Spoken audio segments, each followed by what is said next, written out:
well, without further ado, I'm going to let Resli start. I don't really think Resli needs much introduction. She's a GSE mainstay, basically the belle of the ball for GSE.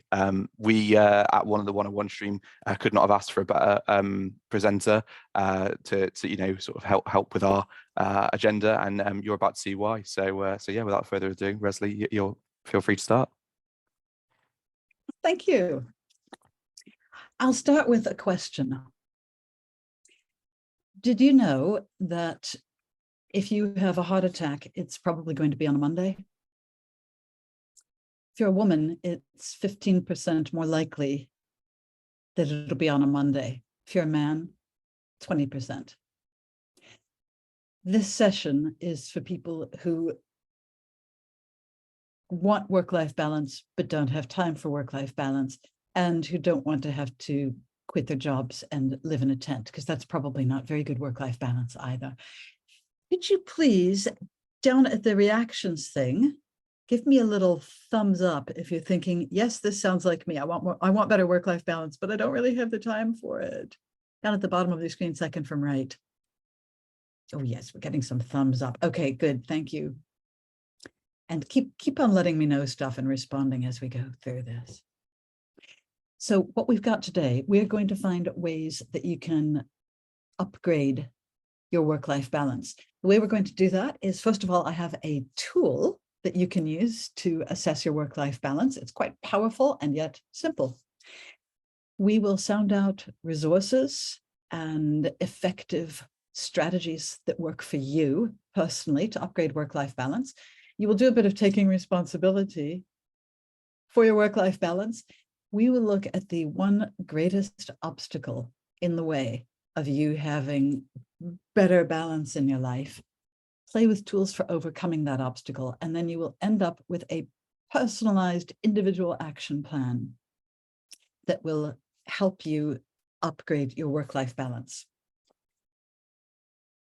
As we go, if you have a question or something to say, please pop it into the chat, or you can use the little icon at the bottom of the screen to raise your hand. Or if you can unmute yourself, just speak up and interrupt me. Niall will be keeping an eye out for any missed hands or chat things that I haven't seen, and will let me know. So if I don't seem to notice it first, it's because we're depending on Niall for this. And then afterwards, I'll stay around for a few minutes to chat with anybody who wants to, and I'll give you my contact details so you can get in touch if you like. Now, as we go, not everything is going to work for everyone. That's fine. That's what happens when you do individualized plans. So change it so it works better for you, or just look for the next thing that works. You don't have to use everything in order to get something. But you can come away from this session with a workable, reasonable, practical action plan that works for you as an individual. How is that sounding? Oh, you still got your cameras off. Oh, we're getting some thumbs up. Good. Could you please turn your cameras on? I want to revel in your beauty. Whoops, didn't mean to do that. Hey, could we please, we're going to start with an exercise to assess your work-life balance. Could we please have slide 2? You're going to need your piece of paper. And on slide 2, could you please, or sorry, on slide 2, on your piece of paper, could you please draw a big circle? It looks just like the circle that Niall's got for you on the screen. You were going to screen share. Sorry? You told me not to screen share. I didn't mean it. Oh, okay. Do you want me to restart that then? Yes, please. Okay. Yeah, that was when we thought I could do the audio. That's all right. Rune, thank you for putting your camera on. That's all, yay. So there we go, a big circle. This is the easy part, folks. By the way, this is not one of those exercises that you can do mentally. You really do need to actually get a pen and draw a circle. Now, in the middle of that circle, could you please draw a dot as in the next slide? And this dot is a hub because you're drawing a wheel. This is going to be your wheel that helps you work out how your work-life balance is. I call it the wheel of life, or the We Love Life. Around the edge of the wheel, could you please put a word for each of the main areas of your life that's important to you? And I've done an example in the next slide. And you can just keep it high level. So like family, instead of, well, there's my cousin, my nephew, there's my other nephew, his dog. So keep it kind of high level. Go for anywhere about 5 to 9 items. Kind of space them out around the wheel if you can. And the idea is to work quickly and instinctively, not think too much about each one. You can just put what's right for you. There's no such thing as a right or wrong answer with this. And if you want inspiration, people often put things such as career, family, relationships, get fit. So go ahead and write those. And finish that off. If you're thinking you need more time, actually, you probably put the most important items right at the start. And besides, if you want to, you can go back and add more in later. But for now, let's take those instinctive first responses. And what you're going to do, as illustrated in the next slide, is to draw a spoke from each of the things you wrote to the center of the wheel, to the hub. So you are making a wheel. Go ahead and do that now. So if you put 3 words on the outside of your wheel, you should have 3 spokes. If you have 15 words on the outside of your wheel, you should cross out some and just work with ones that are high priority. Just go for 5 or 8.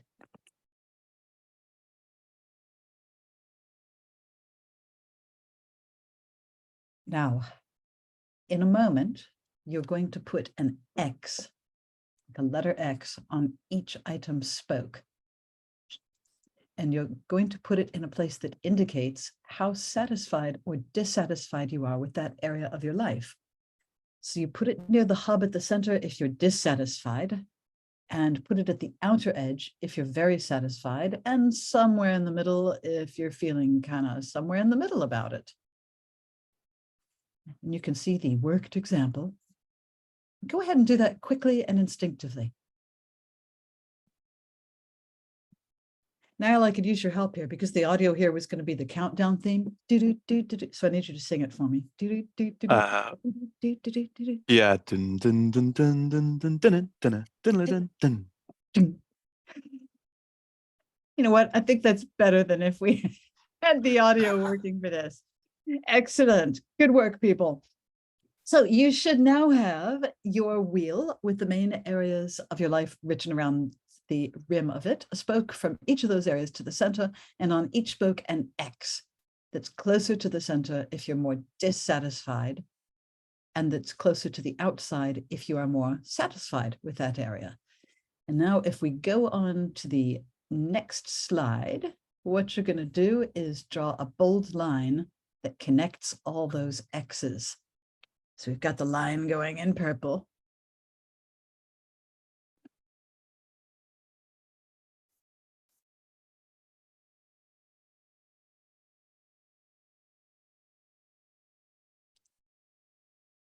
And if we could stop presenting, and I'll just ask everybody a few questions.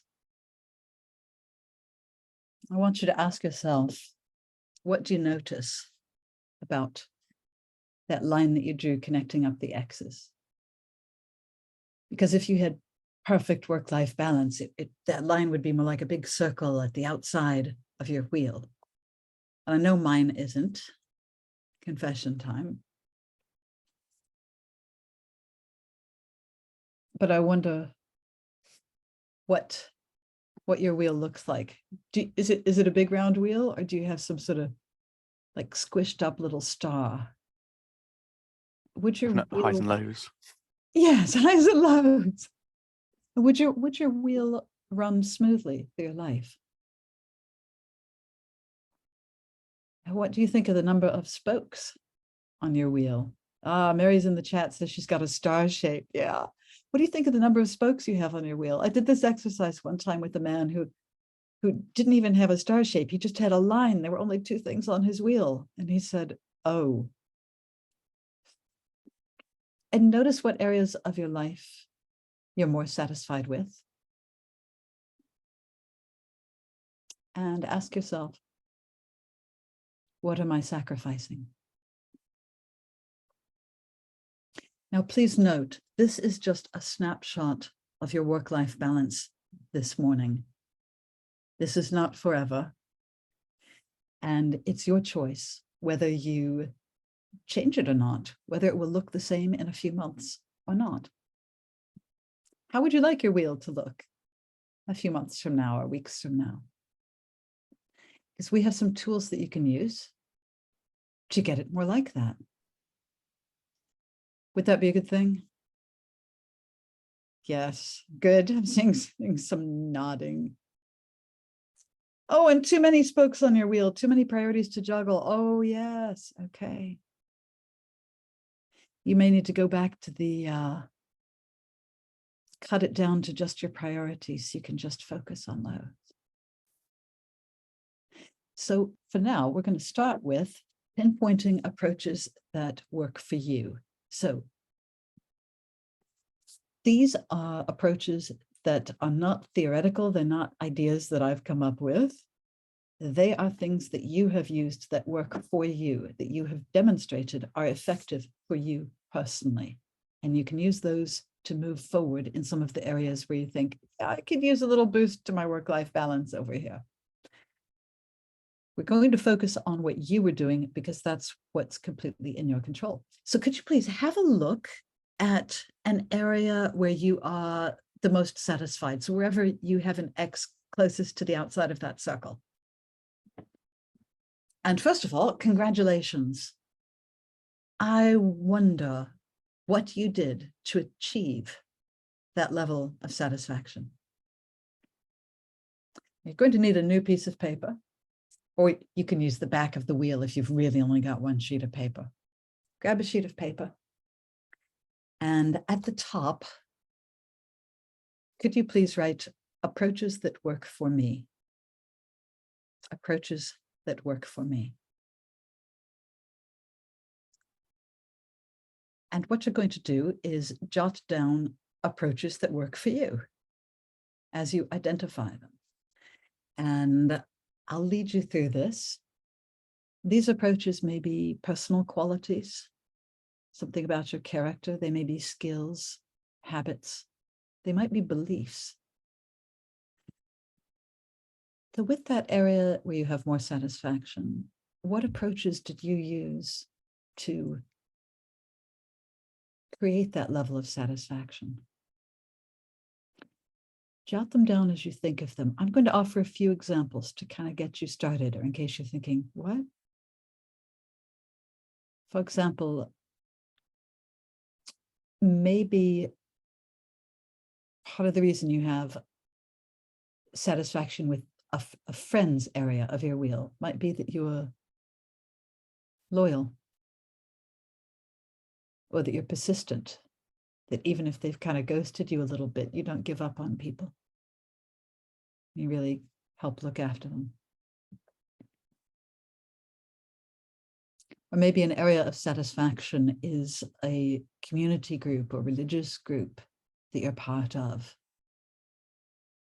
And perhaps some of what's helped you get so successful in that and have so much satisfaction is that you're able to really think long term and plan. Or maybe it's that you're open to new ideas and people. For any approach that I say, if it's true of you and has helped you, write it down. If it's not true of you or hasn't really helped you, don't write it down. Keep thinking and writing. I'll keep slowly dripping in a few more ideas.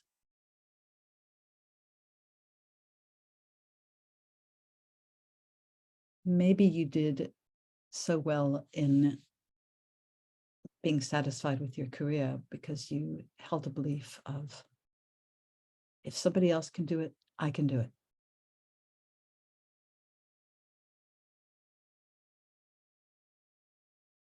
Maybe it's self-discipline.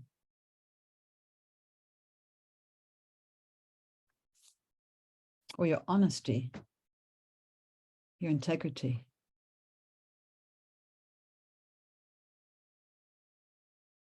Or some people have that ability to spot opportunities, and it's helped them create areas of real satisfaction. Or the opportunity to spot problems, and it's helped them avoid all sorts of bad stuff. Write it down if that's true for you.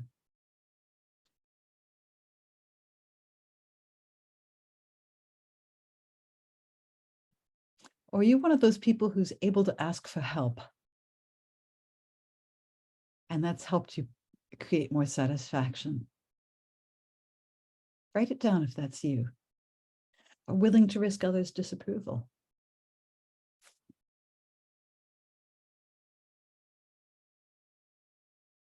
Maybe you're stubborn in a good way. You stick to your guns, and that's helped you.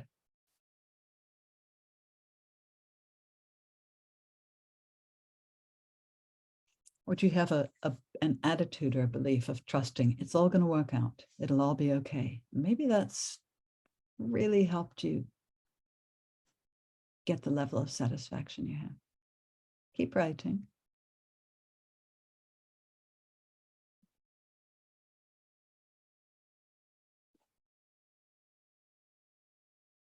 You're hardworking.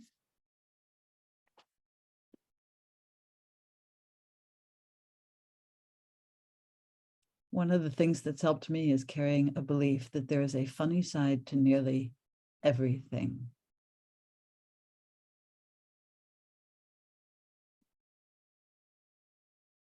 Or maybe you believe in giving more than you receive.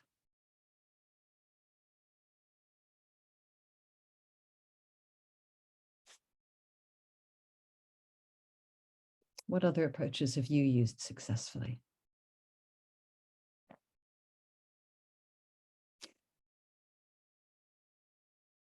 Or to look at it another way, and I've written this on slide 8. To look at it another way.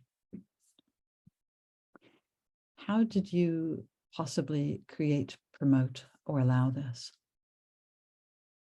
How did you possibly create, promote, or allow this level of satisfaction?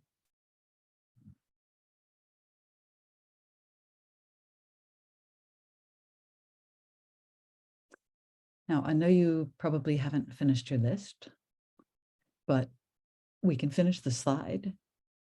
And it's good if you haven't finished your list.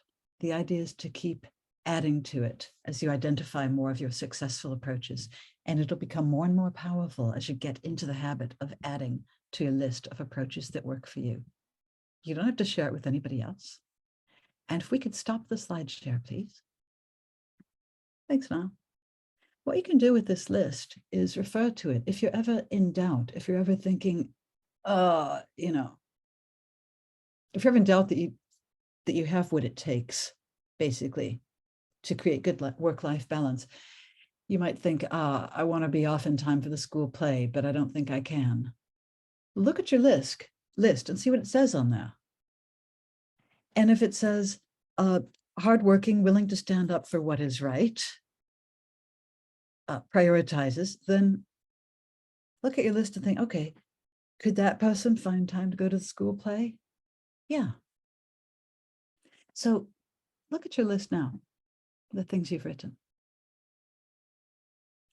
With this kind of person, the person described in your list, which you wrote based on things that you have demonstrated you do, would this kind of person be able to upgrade their work-life balance?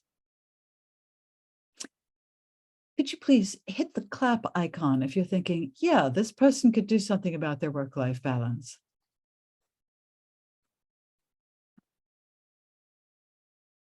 And Niall, I think we're still presenting. If we could kill the presentation with the stop screen button up in red at the top. There we go. Thank you.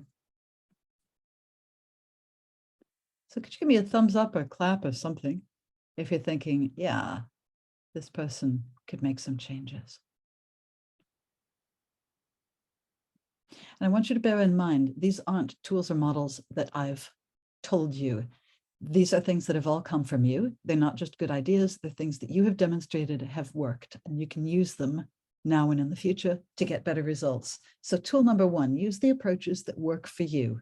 Use the approaches that work for you.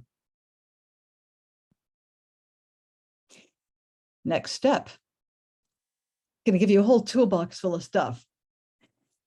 First of all, could you please choose just one area of your life, just one piece of that wheel where you think, you know what, I really want to upgrade this one. So choose the one where you feel the most pull to get it upgraded. And if there are a few that you want to upgrade, I know, just choose one for now anyway. You can always go back and do more.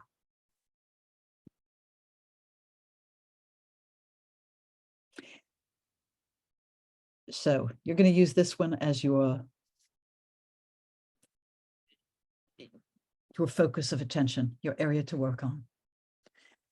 We've looked at the first tool, which is using approaches that already work for you. And let me ask, is anybody thinking, yeah, but I'm not sure how that's going to work with this area of my life? Anybody thinking that? Give me a response. I'd love it if you turned on your cameras. You're depriving me of beauty.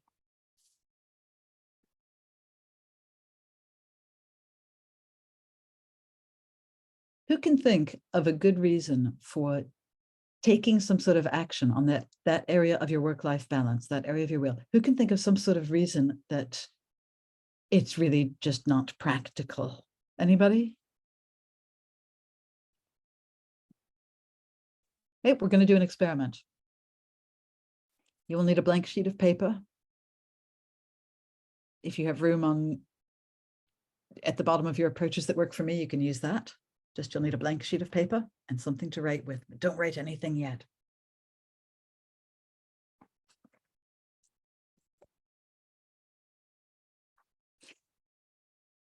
Could you please look around where you are right now, the room you're in? Look around for everything blue, everything that is the color blue. Don't write it down, just make a mental note of it. A little bit of a competition here.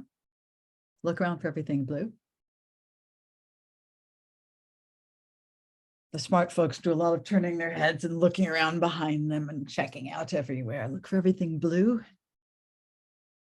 while I check my stopwatch.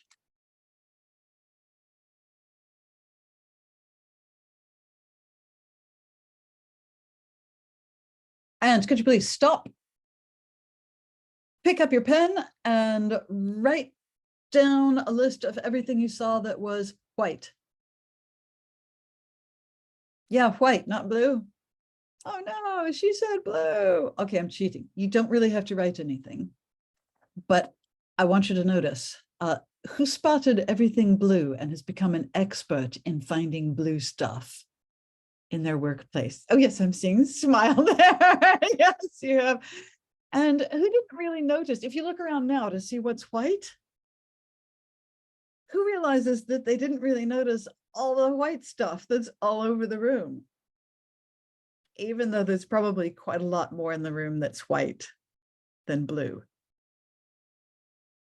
And who is amazed by how you can find so much of what you're looking for and how you can overlook so much of what you're not looking for? And who is ahead of me in the metaphor that if you look for the reasons you can't do something, if you look for all the yes, but I would do it, but it's not possible because, if you look for all that, you'll find it. Same as you found loads of blue. I don't have much blue in my office space at all, but I found loads. And yet the other part of the metaphor is that there's all the white that's so easy to overlook. And it's so easy to overlook all the ways that something could be possible. If you're so busy looking for all the ways that something's impossible, how much are you letting yourself notice all the ways that you can do it?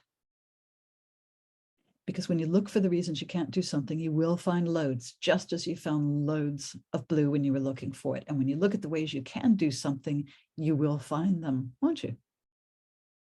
So what would happen if you focused on all the ways that you could upgrade your work-life balance?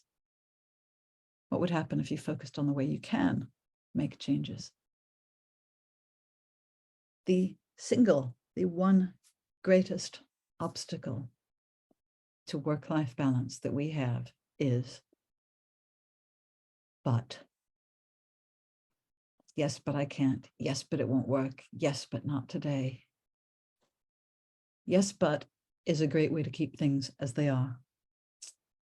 But what if you have a choice? What if you can either keep your evidence of it'll never work. I can prove why. What if you can keep your evidence, or you can get results? You can keep all your reasons that it's not possible, or you can get your results. Reasons or results, reasons or results. It's your choice. Now, I should confess, I don't know if that's actually true, but I've had really good results from acting as if it is, from acting as if I can choose my reasons or results. Which one's going to be better? So a tool for you is get off your butts. Instead, focus on finding ways that you can make things happen. And if you think, you know what, that's probably good. I can do a little bit of yes, but. And if you're thinking, yeah, but I can also stop myself. Maybe the stopping yourself from yes butting is something you could add to the tools that work for me. So any questions before we leap onwards? Drop them into the chat or unmute or raise your hand.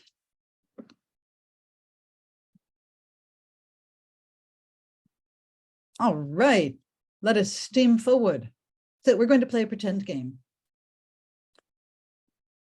Who is the CEO of your company? Excuse me, the person at the absolute top of the food chain.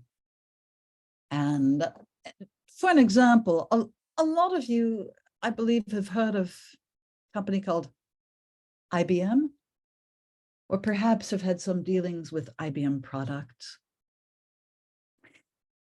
So Arvind Krishna is the CEO of IBM. So let's just pretend that Arvind, or your CEO, comes up to you personally, you as an individual, and says, hey, I've noticed you, I've noticed your work. And I need you to do something, please. It's, I know it's a big ask, but I need you to do this, and I need you to do it by Friday at 2 p.m. Will you do it? What would you say? And I wonder, would you do for Krishna what you've done to yourself in other areas of your life? Would you say, you know what, Mr. Krishna, or can I call you Arvind? Would you say, I'd love to, but you can't have everything? Or would you say, Arvind, it's just not practical? Well, sure, if I get the chance to, but I've got a lot on at the moment. I've got some priorities. Or perhaps, would you just say, yeah, you know what? I appreciate you want this, and I'm going to get around to it. I'm thinking when the kids are older. Yeah, that's when I'll do it. Would you do that? Or would you do your utmost to find a way to get it done by Friday at 2? You would do your utmost. Well, you'd keep tackling it until you got it sorted out? Would you be sort of, I'm a mainframer, I specialize in the impossible? Would you just find ways to make it happen? Keep tackling it until it was done? Yeah, I bet you would. Which is a fantastic can-do attitude. And I wonder, are you using that for the areas of your life that you'd like to upgrade? Or are you restricting that amazing attitude and ability to stuff that's in the workplace? Because if you're hard truth time, people, this comes from a place of love. If you are willing to put more effort and imagination into a work task than you are willing to put into the rest of your life, then your actions are saying that the rest of your life doesn't matter as much as a work project. Is that true? Maybe sometimes it is. But as a constant, I hope that's not true. Because the work tasks just keep on coming, don't they? And you just keep on getting them done. And sometimes you do the impossible in order to get the work done. So your next tool is take that thing that you most want to upgrade, treat it as if it were a work task, do the impossible, find a way to make it happen. Get a life, have a life. With your WLB, work-life balance, treat the LB as important as the W. Excuse me. So drop any comments, questions into the chat. Oh, we've got a note here from Niall. Wanting to earn a promotion and pay rise, you work hard, but at the expense of being around your family. In the end, the pay rise will help you look after your family, but in the short term, it takes sacrifice. It does. So I am going to change the order of the agenda. Thank you for that, Niall. We've focused on approaches that work for you. Get off your butts, treat it as a work task. Our next thing that we're going to focus on is trade-offs. Since you brought it up, this was going to come later, but what the heck? If we all make trade-offs, like working a lot in the short term, sacrificing family time or time at the pottery class in order to do future stuff. So who is thinking along the lines of, never mind the reasons or results theory, I can't spend more time working on the garden or watching old black and white films on TV or going to the zoo because something has to give. There are only 25 hours in a day. And you may be right, or you may not. Maybe you have a lot of, if you want to go to the zoo and spend time in the garden, maybe you've got a lot of animals in the garden and you could just kind of multitask there. Move the telly out there as well for your old black and white films. A coaching client of mine wanted to cut his work week, but maintain his income and found a way. And you may have ways that you can make strategic trade-offs. Here's the thing, we're always making trade-offs anyway. Right now, I actually checked the television schedule. Right now, there's something on it's ITV2 called 24/7 Pet Hospital. Or you could be on the QVC channel watching Elemis, The Gift of Great Skin. But you're not. And I'm glad you're here. You're making a trade-off. We make trade-offs constantly. The question is, with the trade-offs you make, like spending more time now at work, working late, and not going on that holiday you wanted, or going on the weekend away break, but spending 2 hours on Saturday doing work stuff. We make trade-offs. The question is the trade-off you make part of an overall strategy that will lead to greater satisfaction with your life? Is it part of an overall strategy? Or is it a habit that's just kind of crept in and it isn't really serving you? Because I know for myself how easy it is to get into those habits that don't really serve me. And then I look around and think, where did the summer go? It's fine to decide to have less short-term satisfaction as part of getting more medium and long-term satisfaction. That's okay. So if you want to work long hours and do that in the short term as part of being able to have more satisfaction in your life in the medium and long term, that can be okay. If. The problem is if we are sacrificing important part of our lives out of just unquestioned habit, rather than as part of a strategy. So if you're making trade-offs, 2 things to do. 1, make sure they are part of a strategy, not a habit. 1, make sure they're part of a strategy. 2, have a clear endpoint for the imbalance, a defined endpoint. So if you're thinking, well, people say stuff like, well, I'm working until I have enough finance to have a good lifestyle, or I'm only doing this till the kids are older. Well, I'm just making sure this piece of work is okay before I stop and go home. That's okay. I am not dissing you, but make sure you have an endpoint. If you're saying you're working until you have enough to finance a good lifestyle, how much would be enough? Put a number to it. You know, I've been thinking for years, oh, I'd love to retire early and keep on working. And I thought, what am I doing? Put a number to it. I've written an exact amount in pounds that I need in order to retire early. So you've got an end point with the, oh, I'll do it. I'm only doing this till the kids are older. Until they're how old? Specify exactly what ages. Because if things go well, the kids will always keep getting older. So be specific. And if it's, I'm just working on this until it's okay, that's fine. But be clear about what you mean by okay, because if you're like me, you can keep tinkering and tweaking and polishing for hours. I know that when I'm designing a keynote like this, or if I'm designing training for a group, I can spend at least as much time on all the tweaking and polishing as I spend on getting the bones in place.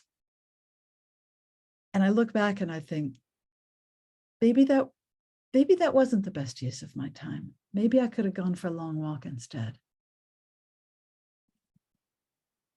So be careful about that. So I will set criteria. So for this session, instead of just keeping on going and going, I set criteria. Is it interesting and enjoyable? Could people use bits of it to upgrade their work-life balance? Is it good enough? Is it about the right timing? If so, boom, done. Stop working on it and go do something fun. And if you're thinking, but if I upgrade my work-life balance, my career may suffer, you're right. Just remember, if you're upgrading your career, your work-life balance may suffer. It's trade-offs. Next tool for you. And if there are any questions or comments, just throw them into the chat. Who's got a bit of a have to going on? I have to do this, though. You know, I have to pay the mortgage, I have to feed the kids, I have to go to work. Think of a have to that you've got. And what I'm going to invite you to do, this is a real live participation exercise, not a sit and watch, is on the count of 3, you're all on mute, I think. Niall, are you on mute? Yeah, if you can mute yourself. So you're all on mute. What you're going to do on the count of 3 is say one thing that you have to do, as in, I have to deal with my emails. Doesn't matter too much what it is. Just think of a have to. Ready? Say it out loud. 1, 2, 3.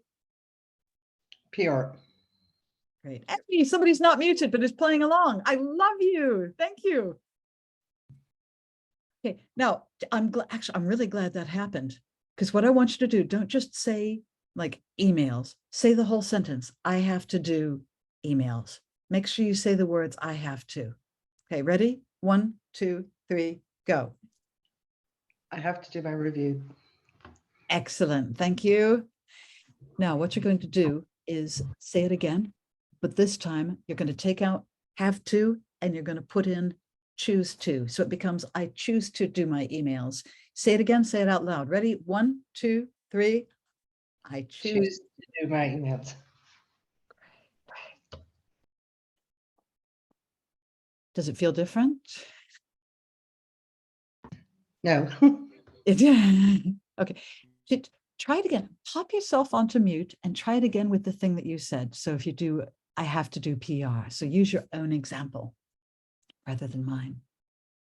When you change have to choose to, you may find that it feels a bit bullshit or powerful, may even feel a little silly. It almost certainly sounds more in control. Because the fact is, you may decide to do your emails. You may choose to do your emails. You may choose to do the PR. You may choose to finish the project on time, whatever it is. That's okay. But by changing have to choose to, you are reminding yourself that you have a choice. And that can be extremely powerful and very good for your mental health. Now, I want you to notice that you can still do this stuff. I'm not saying take all the things you have to do and just never mind, don't do it. Go to the beach. That's not what I'm saying. Because if you've got pay the mortgage, feed the kids, file my tax return, yeah, I hope you still do those, especially, you know, like feeding the kids. But it's about realizing that when you change it from have to choose to, you put yourself in power. So instead of, I have to pay the mortgage, I have to feed the kids, I have to file my tax return, it becomes, I choose to pay the mortgage, I choose to feed the kids, I choose to file my tax return. It puts you in charge. What's happening? You are reminding yourself that you have a choice. You can absolutely choose to continue whatever the activity or behavior was that you were doing, but you're putting yourself in a position of power. It's not outside forces that leave you helpless and without options. You have a choice and you can choose to do this stuff. And I notice when I shift my mind, tax returns, I hate doing my tax return. When I shift my mindset from I have to do my tax return to I choose to do my tax return. On the one hand, it feels weird because nobody sane wants to do their tax return, in my biased opinion. But it really makes me feel like rolling up my sleeves and doing my tax return. So, yeah, when you that's what happens when you try to say turn and change at the same time. When you turn have to choose to, you make yourself far more powerful. You will help your mental health, and you can probably upgrade your work-life balance.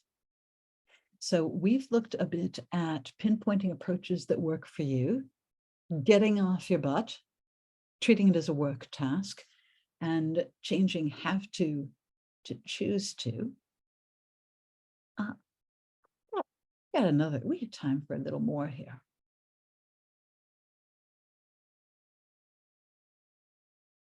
Let me pause here. Any questions? Throw them into the chat. Any comments? Raise your hand or chat. No, it's all working. Okay. Stuff.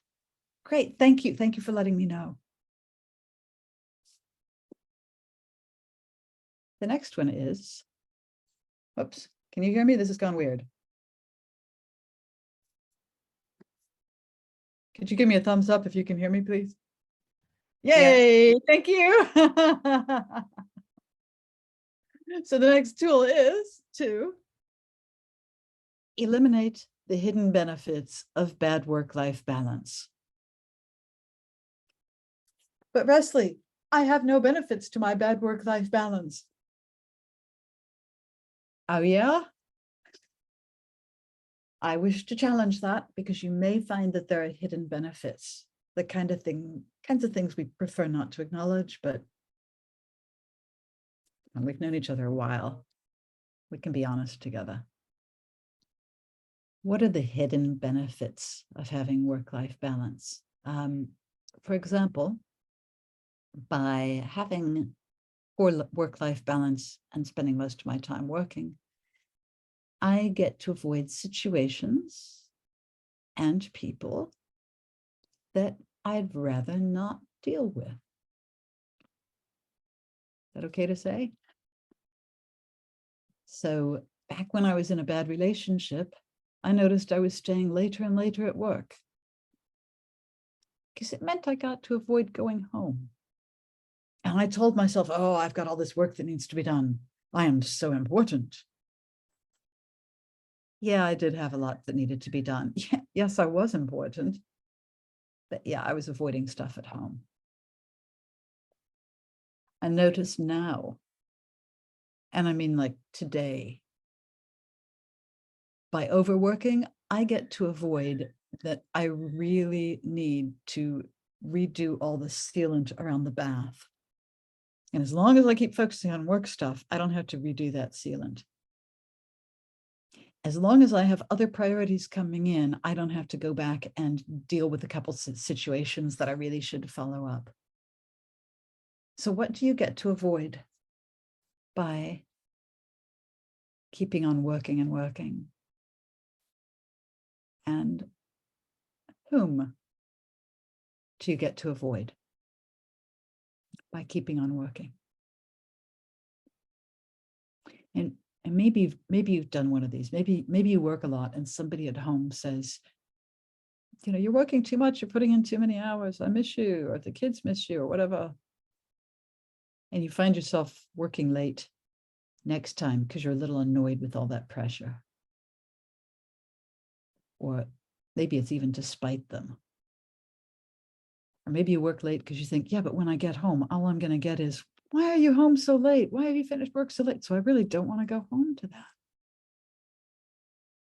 Sometimes we use bad work-life balance as a way of getting the hidden benefits of avoiding people or situations. So be real with yourself about who and what am I avoiding?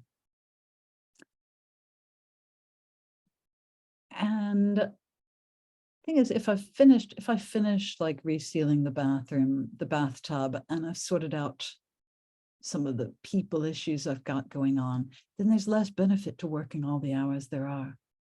So I'm more likely to stop work at a reasonable time and to be able to enjoy my life more. Could you please give me a thumbs up? You don't have to say exactly, and you don't have to put in the chat who you're avoiding, but could you please give me a little thumbs up if you're thinking, you know, I can relate to some of that. There's some stuff I've been avoiding. Maybe even some people I've been avoiding. Okay, yeah. Yeah, most of us do it. Most of us do it. And last tool is one that I've completely plagiarized from Nike. Just do it. All that stuff you'd like to do, just do it. You know, enough of the yes buts, enough of the I'm not sure I can, enough of the treating it as if it's not important as something that the CEO might ask you, or of making trade-offs, or of telling yourself, oh, but I have to do this. Just do it.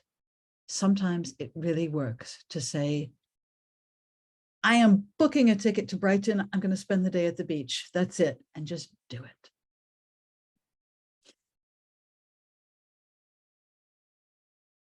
Oh, what a great time for my software to fail. So we're going to do a little bit of action planning. Could you please get a sheet of paper and choose one area of the wheel of life that you want to upgrade? It might be the same one that you chose earlier. That's fine. Choose one area of your life where you think, yep, ready to upgrade this. What you're going to do is, if you choose, because you don't have to, you get it? I'm using my own stuff. If you choose, at the top of the paper, write, I will upgrade. I will upgrade. Please note, you're not writing, I want to upgrade, but I will upgrade, and then say that area. So I will upgrade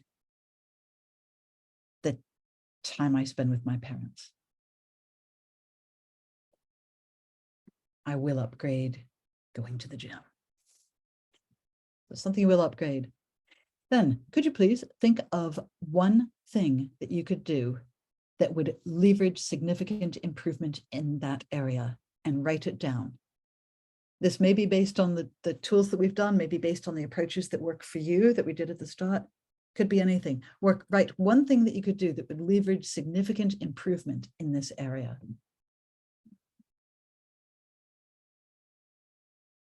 And by the way, this can be anything. I've had people say, buy a pond liner. So whatever it is.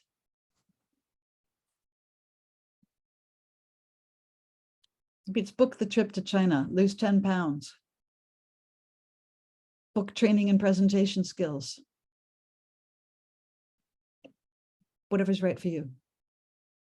Now, you may be doing a silent, I don't think I have the one right thing for leveraging improvement. I'm not sure I've chosen the right thing. That's okay. That's okay. Don't worry about it.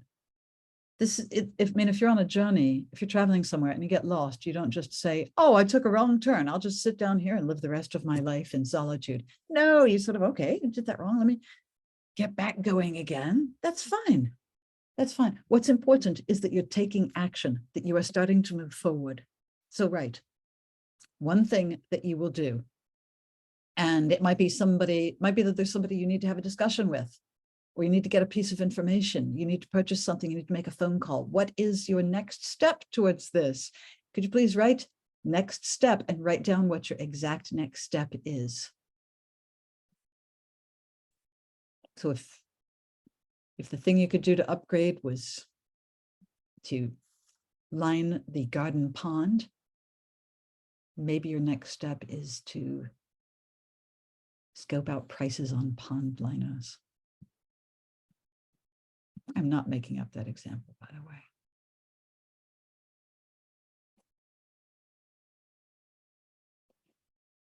Next, give yourself a deadline. Like not soon, but a specific date. Extra credit, go for a specific time.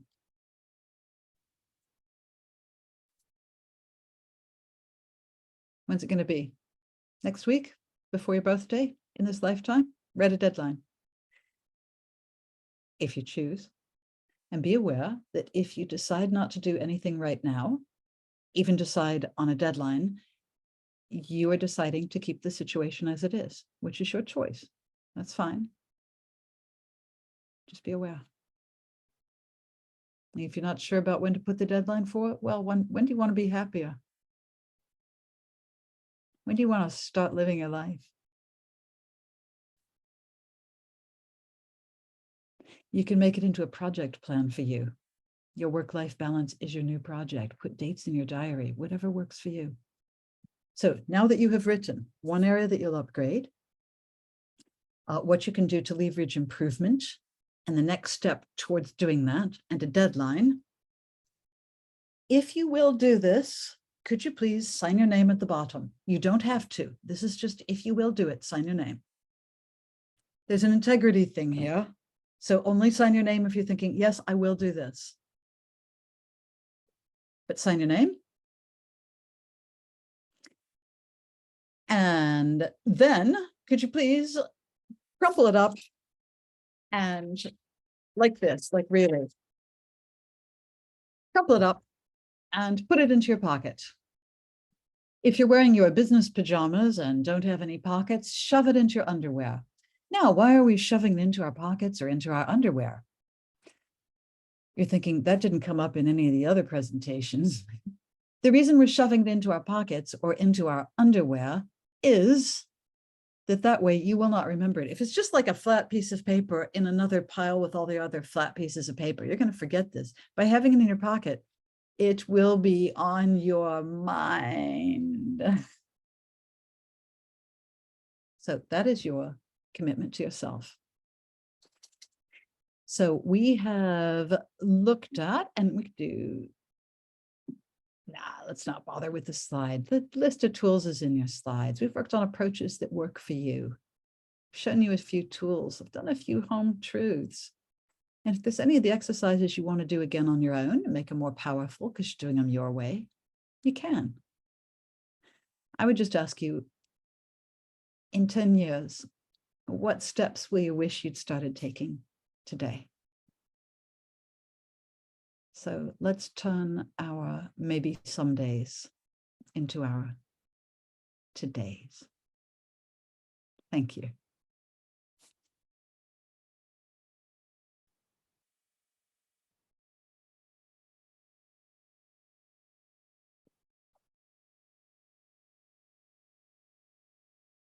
There's your QR code. Please make sure that you give feedback on the session. And we love it when you write stuff in addition to ticking the boxes. And if somebody at work or at home says, what was that session like? You can just write whatever you would tell them. The feedback will really support GSE with our, like, you know, as an organization with our future sessions. You know, so we're picking the cream of the crop, which obviously Resley is, but Thank you. but it will also support Resley, because if there's any areas that you you know, think that could be improved or changed, then you know, that's valuable feedback and constructive criticism for her to read. So please, if you do have the time, you know, do try to submit the feedback. And otherwise, I'm sure Resley want me to show you. Her email is actually there. If you have any other questions, comments, hopes, concerns, observations, etc., she's more than welcome for you to contact her. And I'll stick around for a few minutes after the call if anybody wants to chat. From myself and obviously I'm sure Resley will agree, thank you all for your attendance, and I hope that's been as invaluable a session for yourselves as it has been for me. Thank you. I love GSE. A friend of mine is presenting tomorrow, Bomb-Proof Lifestyle, be there. And I told him, these people are so intelligent and interesting and fun, and they know all the words to every Monty Python sketch. And yeah. Only the essentials. Yeah. Okay, do we need to go back to the QR code, or should we stop sharing anybody who wants to stick around? Because we finished our time. Back to the QR code just in case, yeah. Yeah, I guess as I say, it's Mary Leanne's there has said, thank you, Resley, super session. Thank you, Mary. Yeah, I'm going to be facilitating the Women in Technology panel, which is open to everyone, including women and including men. So come on, what time it is? That is 3:30 to 4:30. Yeah. It's going to be juicy. All are welcome. Come along. I'll be there. So. Good. But yeah, thank you everyone for attending. And it's so it's now 10:02. So you're more than welcome to have a half-hour break if you'd like. Next up, our stream has a session from Misty Decker. And She's yeah, brilliant. she is, yeah. And Glyn said, thank you, very useful and interesting. Thank you, Glyn. Thank you all. Could